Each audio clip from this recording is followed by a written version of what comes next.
I'm Laura of All Trades, and today I'm doing a cabin tour. This video is sponsored by Epic Water Filters. More on them at the end of the video. This is AC, right? Yes.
So that was cabin 5101 on the Meraviglia.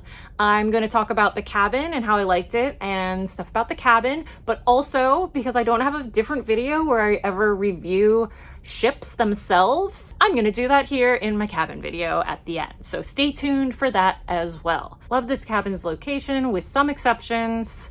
One thing that we really liked was the proximity to the panoramic elevator, which, with the exception of day one where everybody tries to use it and it's not very big and it's just the one and it gets crowded and it's impossible to use. Aside from day one, it's very convenient, it's not highly utilized, and that has been my favorite thing, to get to the buffet and to the pool deck. As far as things like kids running up and down the hallway, and when we were in Port Canaveral, the air conditioning really failing us, this location was not 100% ideal, but I would book it again. But maybe around the corner, there's like a hallway to another set of more secluded interior cabins that are like nearby, but a little bit away from all the traffic. And that's probably what I would go with if I were on this ship again. Regarding the air conditioning, it seemed to work really great on the first 2 nights. And then starting with Port Canaveral, we seem to never be able to get the air conditioning to really work as well as we would like, no matter what we do. Even if we leave our key in the slot when we're not in the room, which is really hard to do because you have to actually use your real room key on MSC. You can't just put a business card or a credit card in there like you can on other cruise lines. We have not yet called maintenance to say something about it. We did call maintenance and complained about the temperature, and they got it to be a little bit better, we think. They kind of came in, made sure that our thermostat was all the way down. I'm guessing to make sure it wasn't user error and that we didn't just not use the thermostat. They came in and they're like, nope, okay, we'll get it fixed. He said he was gonna call his supervisor, and minutes later it seemed like actual cold kicked on. So our guess on that is that someone complained that it was too cold even when they had it turned all the way up. And so for the whole floor or for a certain amount of cabins, they turned the temperature up. So if you're uncomfortably warm, I do recommend that you call and say that it's uncomfortably warm. If you're a little bit cold, I recommend wearing a sweater and not ruining the cruise for everybody else who can't take their skin off to get colder. Other issues with the cabin is that the storage is extremely limited, and it's the same closets for ocean view cabins and balcony cabins. So getting a bigger, more expensive cabin doesn't get you more storage space. We unpacked some of our stuff and then the rest we left in one of our suitcases. And it's just that there's just the one closet that has 2 drawers, hangers, and that's it. No other drawers except for a desk drawer around the cabin, no shelves in the closet. And I've been in cabins that have had limited storage space before, but there's like some other cubbies and some shelves that I can stick some stuff, and then I'm able to fully unpack. I don't believe that I overpacked for this cruise. It's just very limited. I think when we were in a balcony on our last cruise, it was the exact same storage, and I noted that it was not very much space, but because we had a couch, we just kind of left a suitcase open and on the couch and didn't notice that there wasn't space, because I think I didn't really try to fully unpack on that one. Here, I'm tripping over a bag, so I wanted to get it unpacked and under the bed. So yeah, be prepared to keep your suitcases as overflow, pack extremely light as possible. Don't bring lots of shoes, there's nowhere to put them. Anything that can help you augment your storage, like I've got a shoe holder that I use for some extra bits and pieces to keep it from taking up all my horizontal spaces. Even that's only helping a minor amount. The bathroom is pretty good. I don't have any complaints about the bathroom. I think that's everything about the cabin. We'll see, I might circle back, but now I want to move on to the ship itself. On this cruise, I brought with me this Epic water filter bottle, which is actually a standard Nalgene bottle that is attached with a sippy straw. That's super convenient. That's one of the things I don't like about my Nalgene, is that it doesn't have a sippy straw, and I spill it all over myself. And then there is a filter system inside. I added the Lauren of All Trades sticker, of course. And it also comes with 2 different filters. One that filters tap water and one that filters local water if you're out of the country. So like when we go to Mexico, we don't have to worry about getting Montezuma's Revenge. Are they still calling it that? I feel like I'm just sounding old by calling it that. The Every Tap and the Everywhere filter. I tried out the Every Tap filter here on board, and it really does improve the tap water. I'm not one to use bottled water on cruises because save the turtles. So this is an excellent alternative to drinking the tap water that's just not quite delicious. These bottles start at around $50. You can get a mystery bottle for $35. And also, I haven't fully studied this, but I believe this top fits other brands of bottles as well. And you can, if you already have either one of the bottles that they work with or Nalgene, you can just buy the filter. $59.99 gets you the sippy straw, the straw that goes with it, and the filter holder, and then 2 filters so that you can use it with your existing bottle if you don't want another one. And I am very surprised, pleased with it. I can't even tell that this is water that is not filtered. I mean, it is filtered. I can't tell that it was previously unfiltered water, and I love it. Highly recommend it. Pick one up, and you can get 15% off your first order with them by using my code, which is LOAT15, LOAT for Lauren of All Trades, 15 and you get 15% off your order. Just go to epicwaterfilters.com, find a new bottle or the attachment, and you can get everything in your first order 15% off with that code LOAT15. If a water bottle isn't something that you're interested in or don't think that will be useful to you, they also make a water pitcher that you can put in your fridge at home. I'm definitely going to be bringing this on every cruise with me because it really improves the taste of the water, and I'll definitely be bringing the everywhere filter with me anytime I'm visiting a country where drinking the tap water would be a little bit suspect. That's it for me and Epic Water Filters. Now I want to move on to the ship itself, and maybe MSC itself, which we've only been on Meraviglia so far because it's the only one that they sail out of New York, and we have not gotten around to or wanted to yet sail on any of their other ships from elsewhere. There are definitely pros and cons. If you're used to, like, maybe you went on Carnival's newer ships or Royal Caribbean's newer ships or even Norwegian's newest ships, you're used to all sorts of different places to eat and a variety of things at different times on different days. You're not going to get that here. As far as free stuff, the only options are buffet and main dining room. And on port days at lunch, buffet only. To me, that is very frustrating and limiting because sometimes you just get tired of eating from a buffet. I do for sure. And the main dining room's like a whole thing. And it's nice to just have something different that's counter service, that's not pizza. Husband might disagree with that one, but I think that I'm a bit spoiled from those other cruise lines having more selections of things around the ship. And that also just spaces the people out so it doesn't feel congested and crowded and chaotic. So if all of those like yummy different food choices are something you really like on your cruise, either be prepared to not have that on MSC, or specifically on this ship. I'm not at all familiar with the other ships, I'll be honest. But at least on this cruise ship, you're not gonna have those, so either be prepared for it or skip it. You might be seeing a really good price and being like, how can I go wrong? Well, just be prepared for some amenities that you're not gonna have. The dining one is the really big one.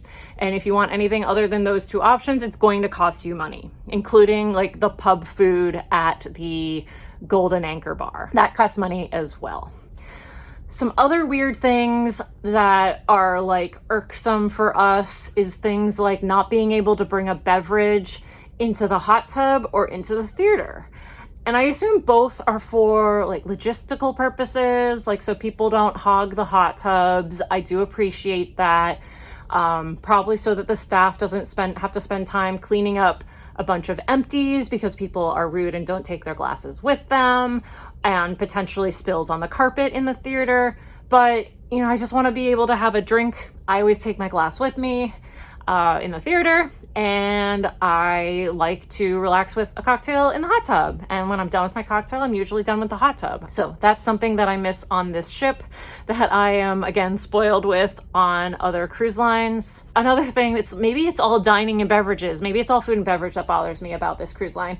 But another one is that unless you are a spa level or a yacht club level guest experience, whatever they call it, you cannot get any time dining or your time dining, whatever you're calling it, where the main dining room is kind of like a regular like land-based restaurant, where like casual dining restaurant where you walk up when you're ready to eat and they seat you, or they tell you it's going to be a bit of a wait and eventually they seat you. You have to spend a lot of money on your cabin to be able to have that privilege. So everybody else gets a assigned dining. I just don't like being forced into a specific time every day. Another issue with it being that they let you specify a preference for early or late dining, but it is not a guarantee because their system doesn't actually keep track of how many people have picked early versus late, and you might be forced to eat as late as 9 p.m. or you don't get to eat in the dining room. So that bothers me a lot because when they say which dining time do you want and you pick early, you assume you're going to get early. They aren't great at telling you that. We have yet to actually get an early time when we opted for an early time because I could eat at 8. I don't want to eat at 9. And that's what I've gotten every time. And that is very frustrating. We did on our last cruise, we tried to get the time change, which is a service they sort of offer, but it's like first come, first served.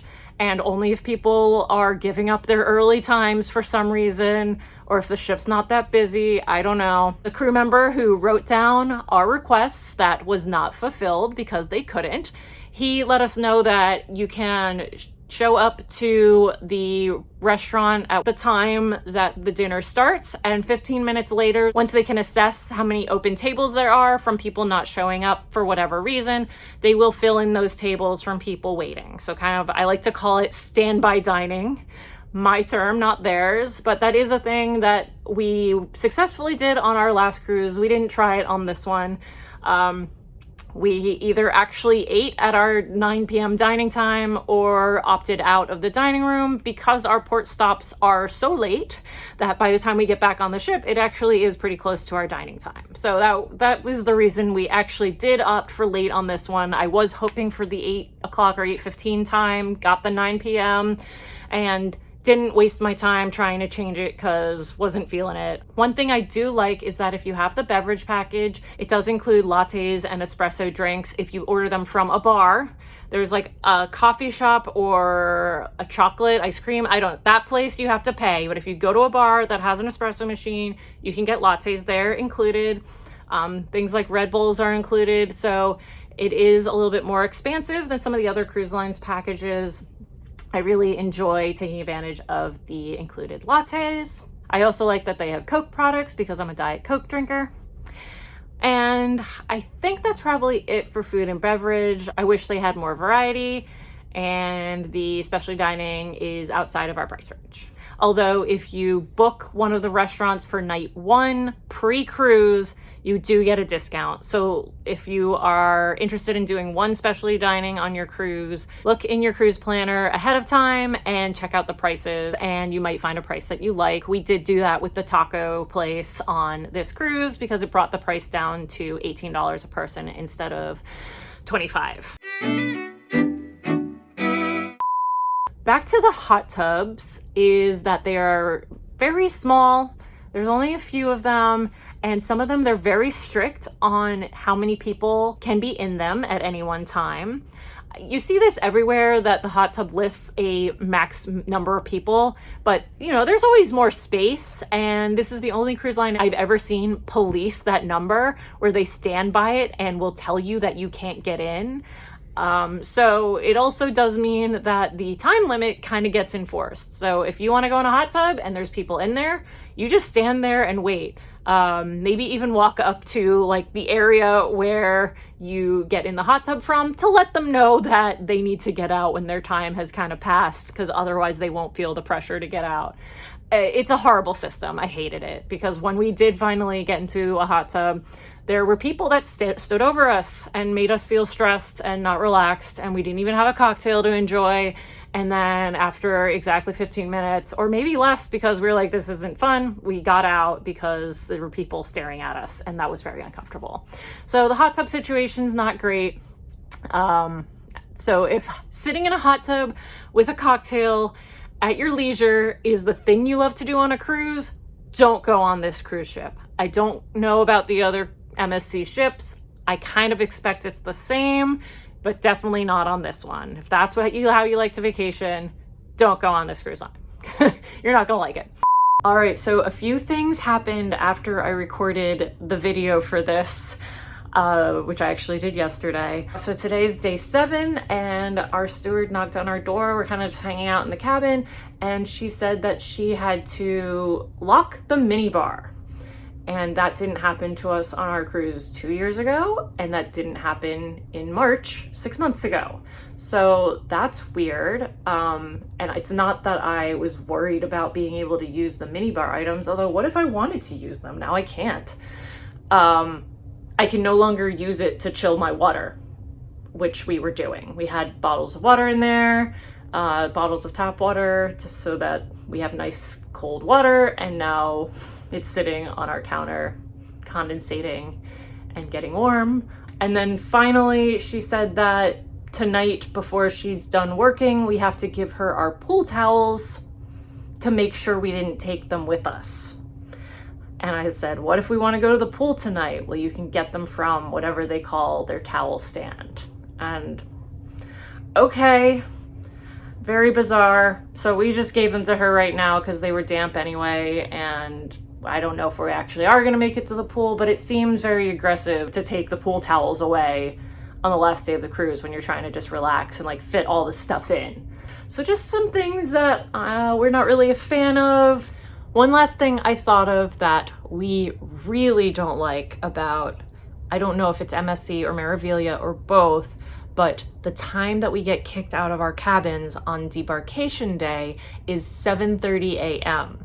And if you've been following us for a while, not morning people, we go to bed late, we wake up late. 7:30 is just awful. 8:30 on the other cruise lines is already bad enough, but at least that's something that's manageable. So that's something that really makes enjoying the last moments of our cruise very difficult. And I wish they would bump that back a little bit because there's really no reason for it to be that early. Everything could just be moved back an hour, and at least for people like us, our cruise would be just a little bit better. One thing I do like about this cruise line is that they do status match. So if you are platinum or higher on any of the other cruise lines or with a hotel or with an airline, you can match to a pretty good level on MSC, which we did before our first cruise, and we're actually making a video with what that looks like. That's going to be a separate video, so that's as much as I'm going to say in this video. So yeah, if you have a status with something else travel related, check out their status match system and do that before you book your cruise. If you can get gold status on MSC before you book, you get a discount on your cruise. You have to be booking it far enough in advance, but I'm not going to go down that rabbit hole because I don't know the details. As long as you cruise at least once every 5 years, you'll maintain your status and earn points towards higher statuses. But if you go too long, you will start from zero and they won't status match you back up. You'll be starting at zero. But 5 years is pretty reasonable. I think that's all I have to say about my experience with MSC and this ship. If we're being honest, I still love Carnival the most, and then Royal Caribbean, and then you know what? I might be split between NCL and MSC for different reasons. But yeah, if you love Carnival, you might not like MSC very much. If you like Royal Caribbean, same. That is just kind of my experience. That's it for me and the Meraviglia and cabin 5101 on the Meraviglia. Although I guess it's cooling off the room a little bit, so that's something. Except that it's going to heat up the room because now the door is locked. I don't know, we don't need to talk about that. We're not talking about the science of the mini fridge.